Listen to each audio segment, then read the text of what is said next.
Okey, jom aku tunjukkan apa yang ada dalam bilik kawalan bomba. Okey. Depan aku ni ada 3 PC. 1, 2, 3. Masuk atas tu adalah CCTV lah.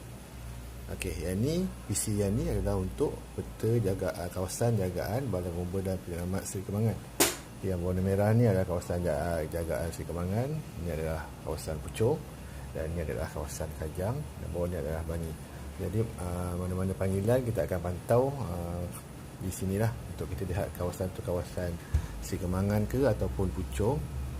Yang sebelah ni lah adalah sistem NG yang baru sahaja digunakan. Yang mana sistem ni kita boleh pemanggil boleh menghubungi bomba melalui app.